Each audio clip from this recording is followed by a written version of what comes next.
আপনারা জানেন যে আমাদের সেনাপ্রধান গত 25শে ফেব্রুয়ারি গত 16 বছর যাবৎ বিএডিআর হত্যাকাণ্ডের বিচার কার্যক্রম হয়েছে এবং সেটা কার্যকর হয়েছে। সেই ব্যাপারে তিনি বলেছেন এখানে বাট বা ইফ আর চলবে না, ফুল স্টপ। অর্থাৎ ফুল স্টপের রাজনীতি শুরু হয়ে গেছে। এবার হাসনাতের ফুল স্টপ অর্থাৎ হাসনাত আবদুল্লাহ, তিনি হচ্ছেন এনসিপির দক্ষিণাঞ্চলীয় প্রধান। তিনি কেন ফুল স্টপ দিয়েছেন? বাংলাদেশ সেনাবাহিনীকে ফুল স্টপ যা বললেন বৈষম্য বিরোধী ছাত্র আন্দোলনের সমন্বয়ক হাসনাত আবদুল্লাহ। বন্ধুরা, বুঝতে পারছেন আজকের ভিডিওটা কতটা গুরুত্বপূর্ণ একটি ভিডিও, দয়া করে কেউ স্কিপ করবেন না। বৈষম্য বিরোধী ছাত্র আন্দোলনের সমন্বয়ক হাসনাত আবদুল্লাহ সেনাবাহিনীকে কেন ফুল স্টপ বললেন, এই বিষয় নিয়ে আমরা পর্যালোচনা এবং তদন্ত করে বেশ কয়েকটি খুবই গুরুত্বপূর্ণ তথ্য এবং ভিডিও ফুটেজ পাই, যা আজকের ভিডিওতে সেগুলোই এক এক করে ধারাবাহিক তুলে ধরবো।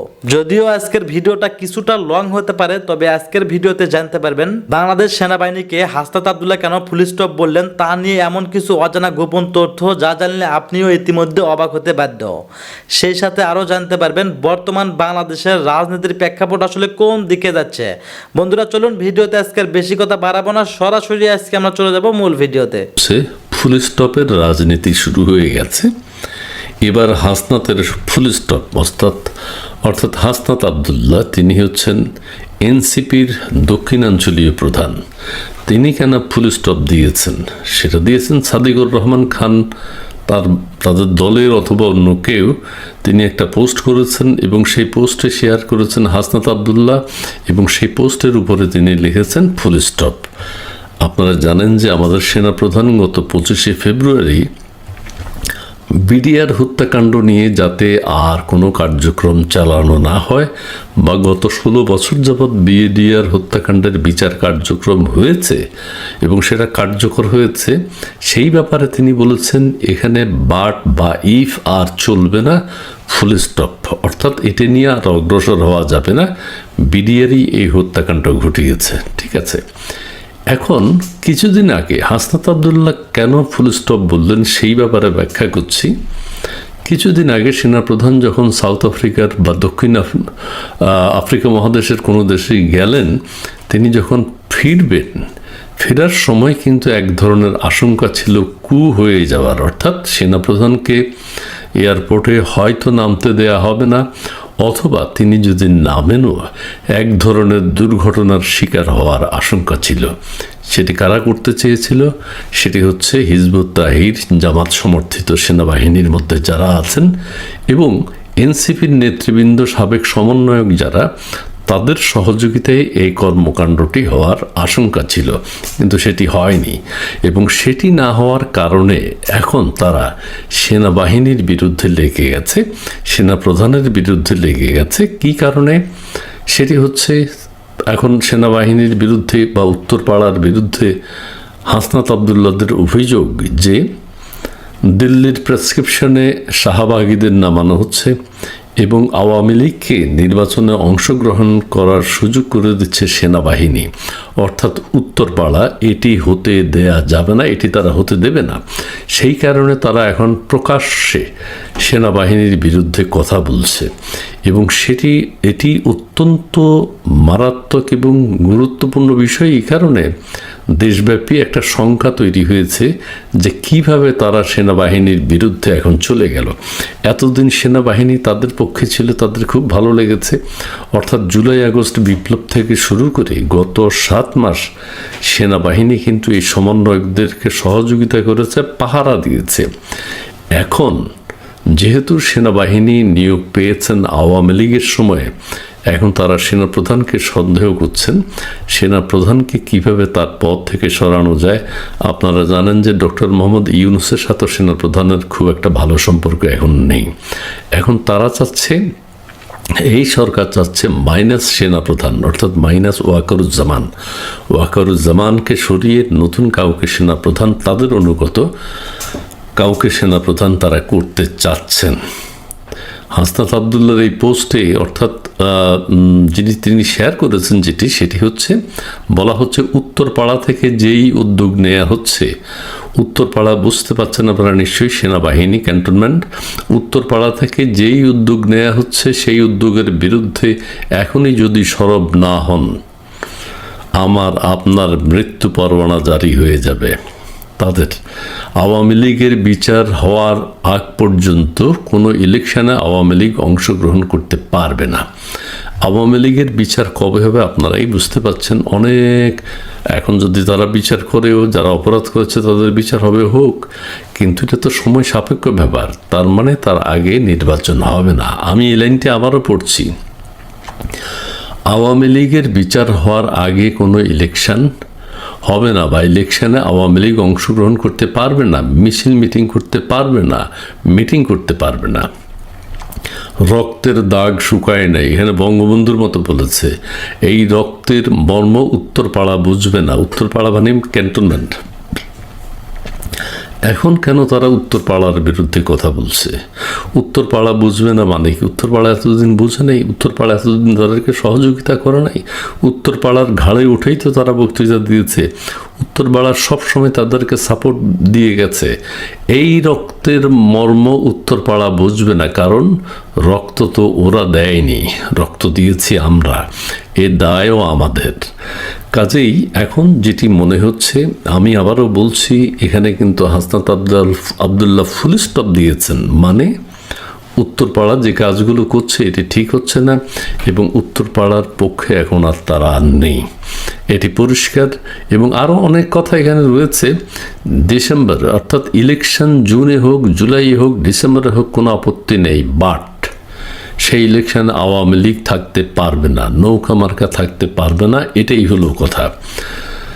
তারা এটা বুঝতে পারছে, তারা তো এক ধরনের অপরাধ করেছে জুলাই আগস্টে, এবং গত 7 মাস যাবৎ ন্যাক্কারজনক ঘটনা বাংলাদেশে ঘটিয়ে যাচ্ছে তারা।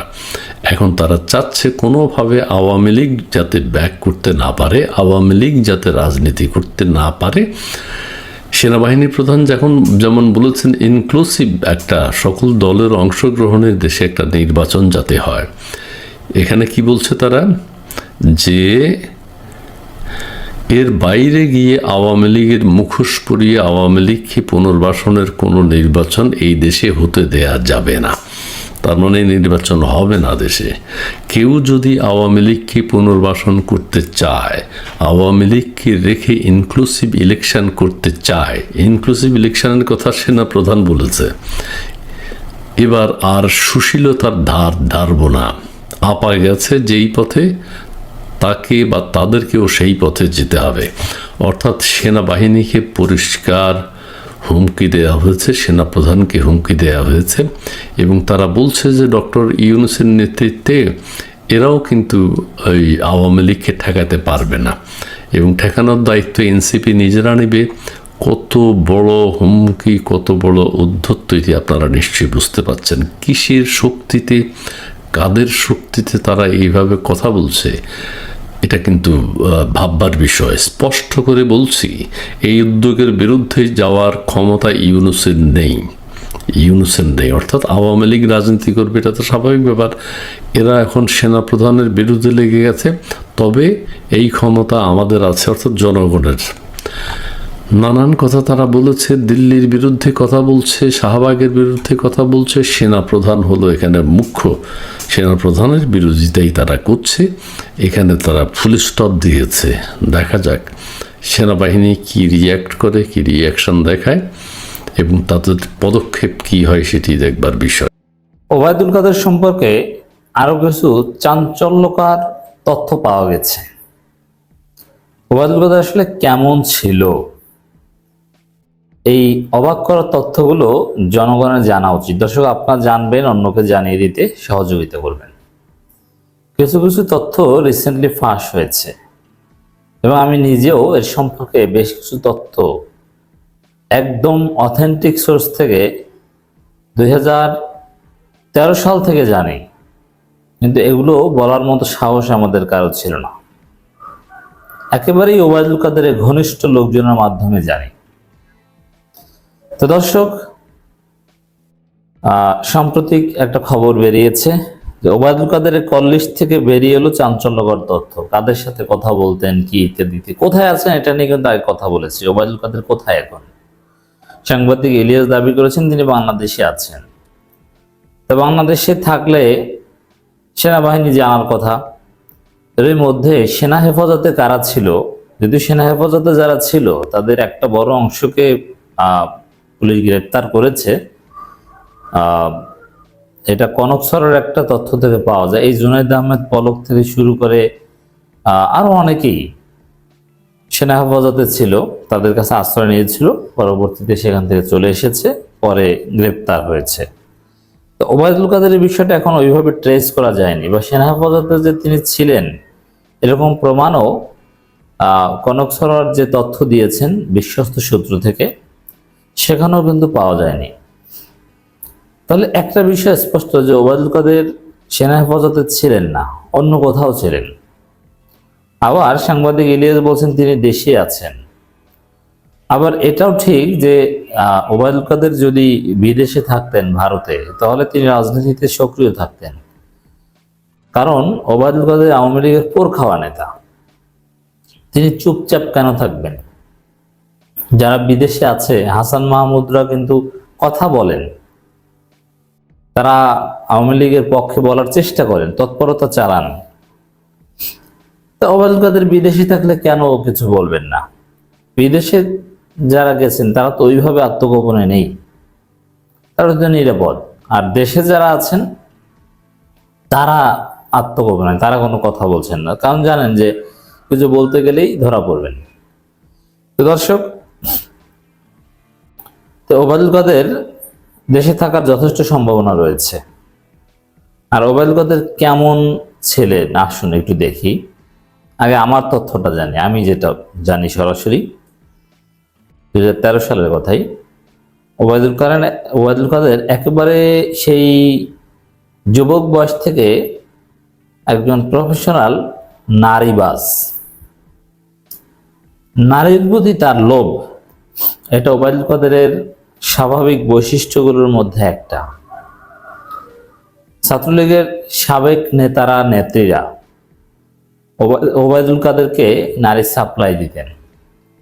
বিশেষ করে ঢাকা বিশ্ববিদ্যালয় এবং ইডেন কলেজ থেকে আরো বিভিন্ন জায়গা থেকে উঠতি বয়সী যারা নারী নেত্রী বা বিভিন্নভাবে ম্যানেজ করে বা টাকা পয়সা দরকার ছিল, এদেরকে ওবায়দুল কাদের কাছে পাঠানো হতো। এবং এই পাঠানোর দায়িত্বে ছাত্রলীগের এক ঝাঁক বিশ্বস্ত নেতা কাজ করত। ওবায়দুল কাদের একটা ফ্ল্যাট ছিল, ওই ফ্ল্যাটটা রাখাই হয়েছিল গ্রিন রোড বা এরকম আশেপাশে। এটা ওবায়দুল কাদের পরিবারে কেউ থাকতো না বা অন্য কেউ থাকতো না, জাস্ট ওই ফ্ল্যাটটা রেখেছিল ওবায়দুল কাদের মনোরঞ্জন করার জন্য। যেহেতু ওবায়দুল কাদের পরিবার ছিল, স্ত্রী ছিল, তার বাসার মধ্যে তো নিতে পারতো না, এরকম আলাদা একটা জায়গা ছিল, সেখানে এভাবে নিয়ে দিয়ে যেত আর কি। কেউ বলেছেন গ্রিন রোড, কেউ বলছেন ধানমন্ডির মধ্যেই। এরকম নারীবাদ ছিলেন। এটা ছিল তার শখের মধ্যে একটা, নতুন নতুন নারী পাওয়া।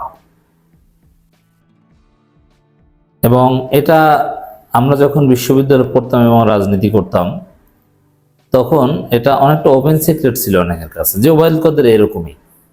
মেয়েরাও এগুলো নিয়ে হাসাহাসি করতো, বলা বলি করতো যে অমুকে তো গেছিল।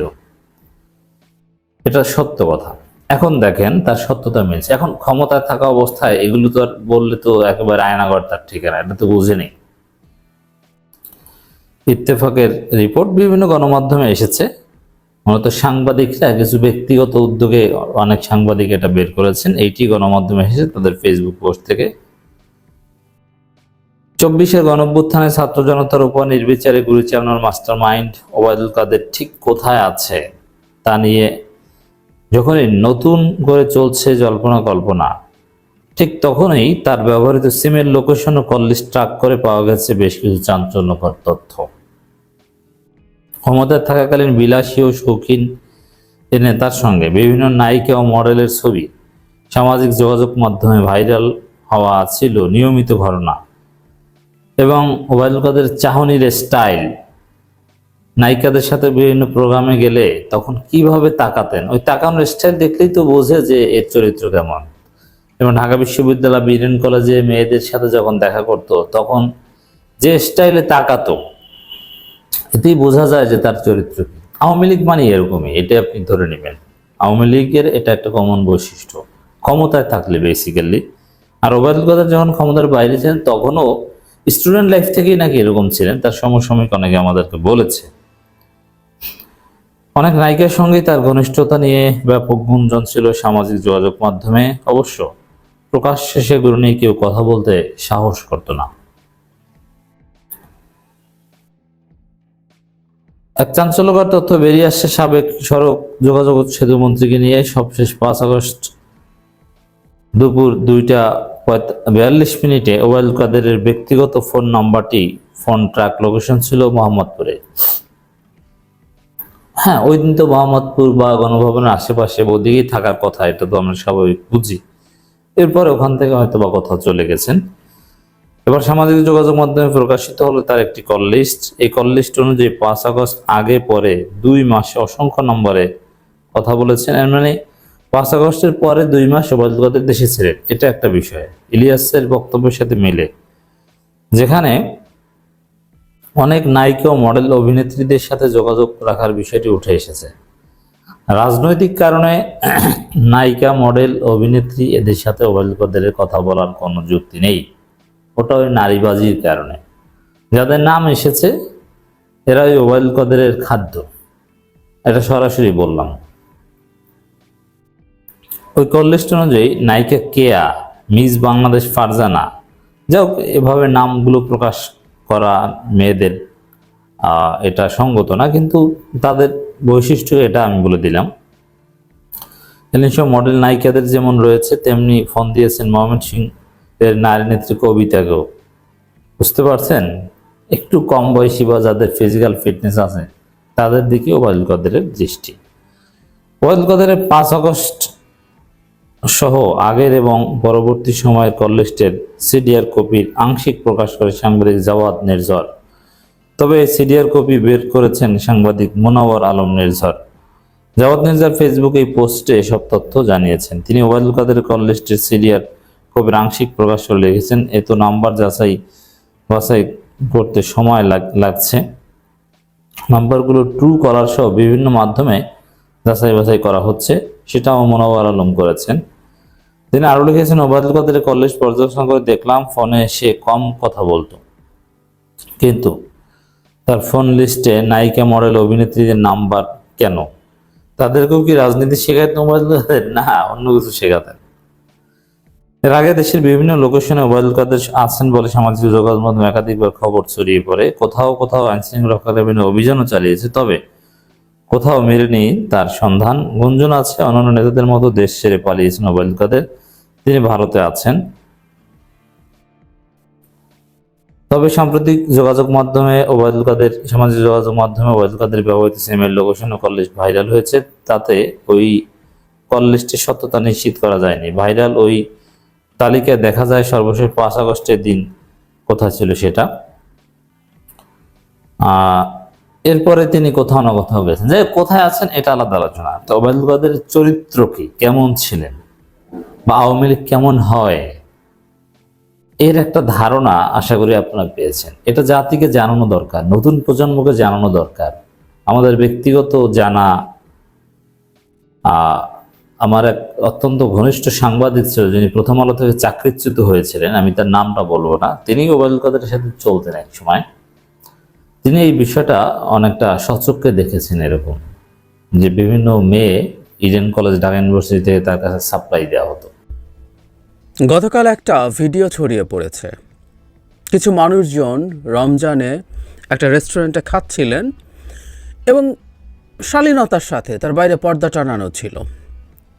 সেখানে এক ভদ্রলোক দলবল নিয়ে, হাতে লাঠি নিয়ে, বেত নিয়ে লোকজনকে ধরছেন, বিভৎস ভাষায় বকাঝকা করছেন এবং তার চাইতে বিভৎস কথা, কান ধরে উঠবস করাচ্ছেন। পরিচয় দেখা গেল তিনি লক্ষ্মীপুর জেলা বণিক সমিতির ভারপ্রাপ্ত সভাপতি। আমি জানি না তার রাজনৈতিক পরিচয় কি, নিশ্চয়ই কিছু একটা, কোনো একটা হ্যাডাম না থাকলে তো আসলে এই দেশে এরকম ইত্রামো করা যায় না। ইয়াস, এটা ইত্রামো। উনি গেছেন, উনি মানুষজনকে বের করে আনছেন, যেহেতু ছবিগুলো পাবলিক হয়ে গেছে আমি কিছু এখানে যুক্ত করছি। শেষ পর্যায়ে এসে উনি রেস্টুরেন্টের ভেতরে গিয়ে দুজন ভদ্রলোককে ডেকে আনেন যারা অনেক বয়সী মানুষ এবং দুজনকেই কান ধরে উঠবস করান তিনি এবং অকথ্য ভাষায় বকাঝকা করেন। বয়স্ক হতে হবে না, বৃদ্ধ হতে হবে না, ইয়াং এমনকি মাইনর শিশুকেও কোনো রকম কোনো কারণ ছাড়া এরকম রাস্তায় কোনো একজন ডেকে ধরে তথাকথিত অপরাধের কারণে, এটা অপরাধ নয় কোনোভাবেই, কানে ধরে উঠবস করানোর মতো জঘন্য কাজ করা হয়েছে। আমরা প্রায় বলছি যে এ ধরনের ঘটনা ঘটলে সরকারের দিক থেকে আসলে কোনো পদক্ষেপ হচ্ছে না। এই বিদ্যমান প্রেক্ষাপটে এটার একটা ডিফারেন্ট ডাইমেনশন আছে কারণ এখন প্রত্যেকটা জায়গা বসে আছে, বিশেষ করে ভারত বসে আছে, আওয়ামী লীগের লোকজন বসে আছে, তারা এগুলো পৌঁছে দেবে এবং এগুলো বিভিন্ন জায়গায় ছড়িয়ে দেওয়া হবে যে বাংলাদেশ আদতে কাদের হাতে গেছে। এই প্রসঙ্গে একটু এই আলোচনাটা করা দরকারও আছে। এই রকম লোক এবং বণিক সমিতির সভাপতি খুবই হেজিপেজি মানুষ নন, কিন্তু এই ধরনের একটা চিন্তা আমাদের সমাজে আছে। আমরা এইবার রমজানের সময়ই জামায়াতের আমির ডক্টর শফিকুর রহমান তার একটা আহ্বান আমরা দেখেছিলাম। তিনি বলেছেন, একটা স্টেটমেন্ট পাঠিয়ে রমজান মাসে দিনের বেলা হোটেল রেস্তোরাঁ বন্ধ সহ সব অশ্লীলতা বন্ধে কার্যকর ব্যবস্থা গ্রহণ করতে অন্তর্বর্তী সরকারের প্রতি আহ্বান জানিয়েছেন। একই সাথে দেশবাসীর প্রতি মাহে রমজানের পবিত্রতা বজায় রাখার আহ্বান জানিয়েছেন তিনি। মানে রেস্টুরেন্টে কোনোভাবেই, আমি দুটো বড় শহরে জীবনে থাকা হয়েছে। আমি যখন এইচএসসি পড়ি তখন চিটাগংয়ে ছিলাম এবং চিটাগংয়ে রমজানের সময় প্রায় সব রেস্টুরেন্ট বন্ধ থাকতো, কিছু হিন্দু রেস্টুরেন্ট ছাড়া ওখানে লিখে দিতে হতো হিন্দু হোটেল। আমি জানি না এখনকার পরিস্থিতি কি, আমি যতটুকু খোঁজখবর করেছি একই রকম পরিস্থিতি সেখানে আছে। এটা একেবারেই ভুল বলে আমি মনে করি। আর ঢাকায় আসার পর থেকে আমি দেখলাম ঢাকায় রেস্টুরেন্ট খোলা থাকে, কিন্তু প্রত্যেকটা রেস্টুরেন্টের সামনে পর্দা লাগানো হয়। শুধু সেটা না, পাড়ায় যে টং দোকান যেখানে মানুষ চা সিগারেট খায় সেটাও যথেষ্ট কাপড় টাপড় দিয়ে ঢেকে রাখা হয়। তার মানে রমজানের যে একটা পবিত্রতা আছে, শালীনতা আছে, সেই পারসেপশন এই সমাজের, এই দেশের মানুষজনের আছে বলেই তারা এই কাজটা করেন। কেউ রোজা রাখবেন কি রাখবেন না, মানে কেউ বলেন যে এখানে তো ইসলাম ধর্মের বাইরের মানুষজন আছেন, কেউ বলেন অসুস্থ আছেন, কেউ আবার যোগও করেন যে এখানে প্রচুর কায়িক পরিশ্রম করে এমন মানুষ আছেন। এই শহরে যারা রিক্সা চালান তাদের জন্য কতটুকু রোজা করা সম্ভব আমরা বুঝতে পারি। আর কেউ যদি কোনো কিছু ছাড়াও সব ঠিক থাকার পর রোজা না রাখতে চান, এটা তার পাপ ইসলামের দৃষ্টিতে, ধর্মের দৃষ্টিতে। সেই পাপের জবাবদিহিতা তিনি আল্লাহর কাছে করবেন, সৃষ্টিকর্তার কাছে করবেন, কারণ এটা আল্লাহর হক। বান্দার হক নষ্ট করার সাথে বান্দা যুক্ত আছেন। সুতরাং কেউ একজন যদি রোজা না করেন, সেই পাপ নিয়ে তিনি তার আল্লাহর কাছে যাবেন এবং সেখানকার তার সেই পাপজনিত জবাব দেবেন। তিনি ক্ষমা চান, দুনিয়াতে কাফফারা দেন, যাই করেন এগুলো আসলে তাদের ব্যাপার, তার জায়গায়, এবং সেটা শাস্তিও তিনি সেভাবে ভোগ করবেন। তিনি যদি রমজানে রোজা না রাখেন, পানাহার করেন দিনের বেলা জেনে শুনে বুঝে, আমি সমাজের কাউকে কোনো সমস্যা করার পরিস্থিতি হয়েছে বলে মনে করি না। আর যে পবিত্রতার কথা বলা হলো, আমাদের এই নর্মটা তো খুব ভালোভাবেই পালন করা হচ্ছে। আমি কোথাও দেখিনি কোনো রেস্টুরেন্টে, ঢাকা শহরে বলছি, আসার পর থেকে, আমি ডিএমসিতে পড়ার সময় ঢাকা শহরে চলে আসি বহু আগেই, তো সেই সময়টা থেকে আমি আজ পর্যন্ত কোথাও দেখিনি খোলাখুলিভাবে মানুষ রমজানের সময় ছাড়া যা করেন তা করেন না। তাহলে সমস্যাটা কি হলো? লক্ষ্মীপুরে যে ঘটনাটা ঘটলো, এখানে একই পর্দা টানানো একটা রেস্টুরেন্টের ভেতরে গিয়ে মানুষ ডেকে বের করে নিয়ে আসছেন। ভেতরে গিয়ে আমাদের মানুষের একটা মর্যাদা আছে।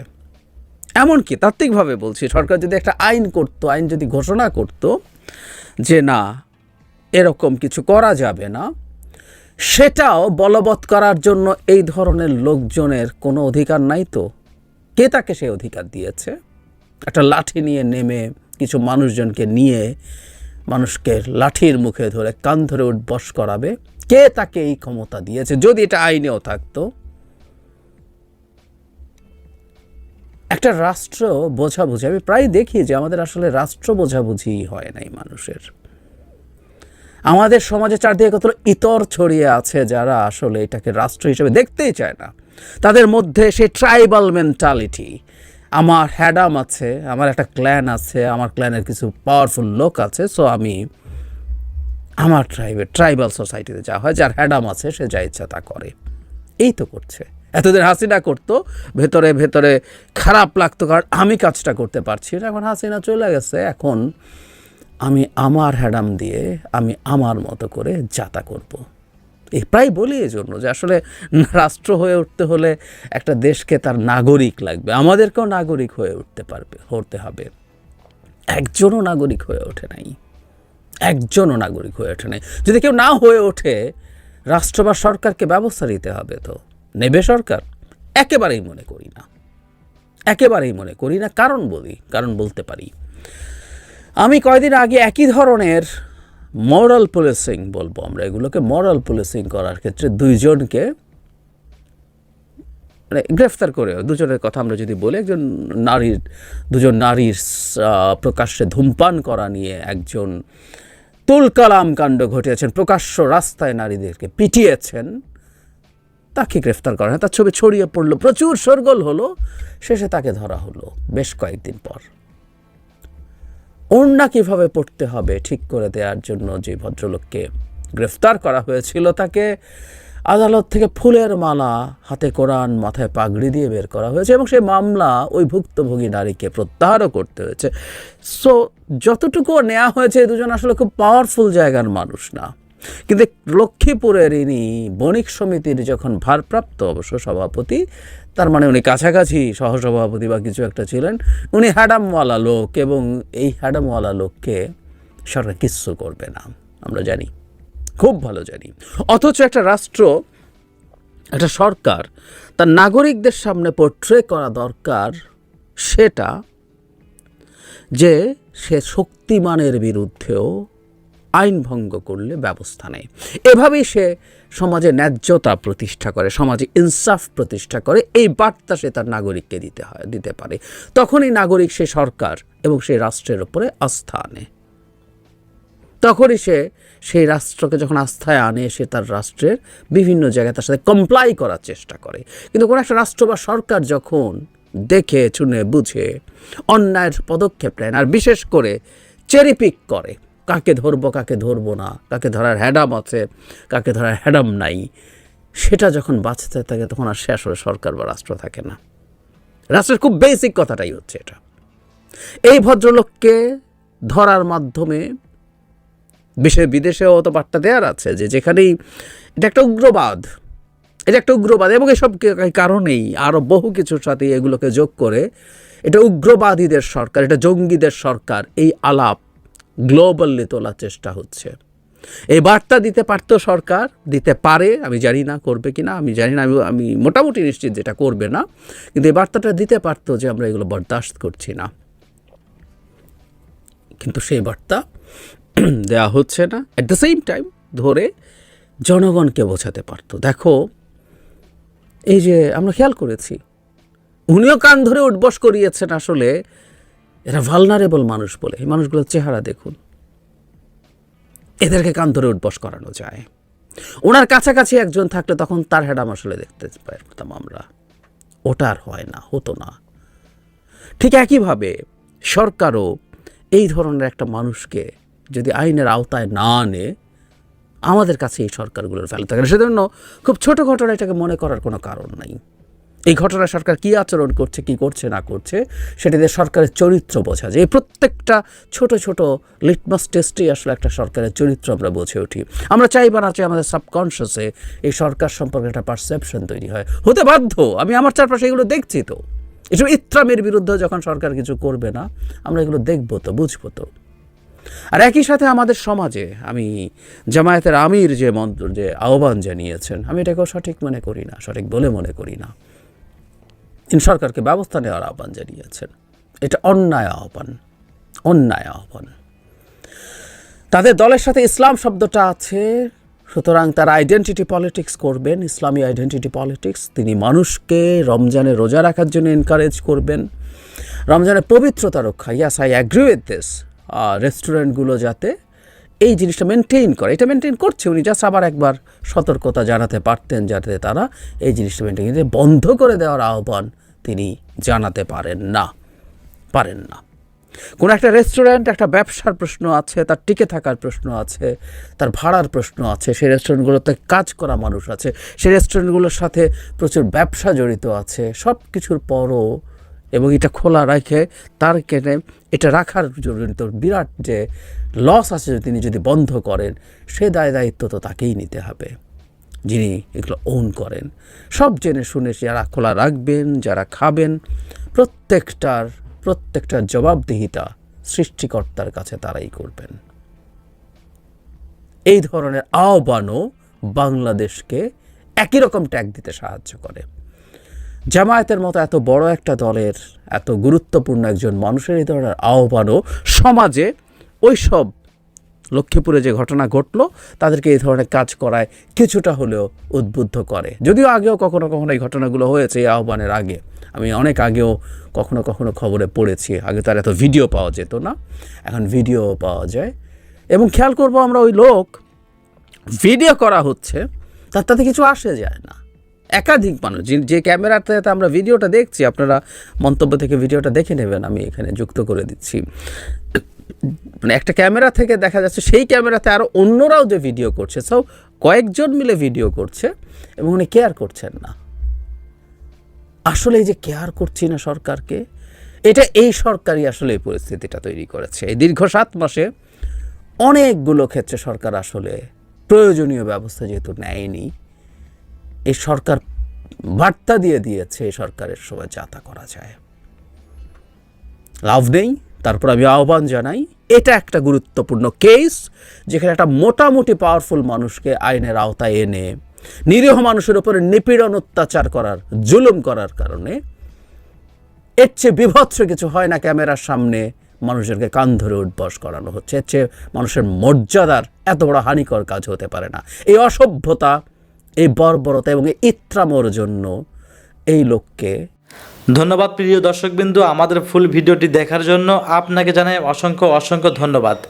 তো বন্ধুরা, এতক্ষণ যে ভিডিও ফুটেজটি দেখলেন, সেনাবাহিনীকে ফুল স্টপ করে দিয়েছেন বৈষম্য বিরোধী ছাত্র আন্দোলনের সমন্বয়ক হাসনাত আবদুল্লাহ। তো বন্ধুরা, এইবার এই বিষয় নিয়ে আপনাদের কী মন্তব্য অবশ্যই কমেন্ট বক্সে কমেন্ট করতে ভুলবেন না। আর হ্যাঁ, এমন নিত্য নতুন আপডেট খবর সবার আগে পেতে চাইলে এখনই আমাদের এই পিচ্চি সাকিব ইউটিউব চ্যানেলটি সাবস্ক্রাইব করুন। বন্ধুরা, ভিডিওতে আমাদের কোনো নিজস্ব কথা বলা হয় না, যা কিছু দেখেন সব কিছু কিন্তু সোশ্যাল মিডিয়া থেকে সংগ্রহ করা। ধন্যবাদ।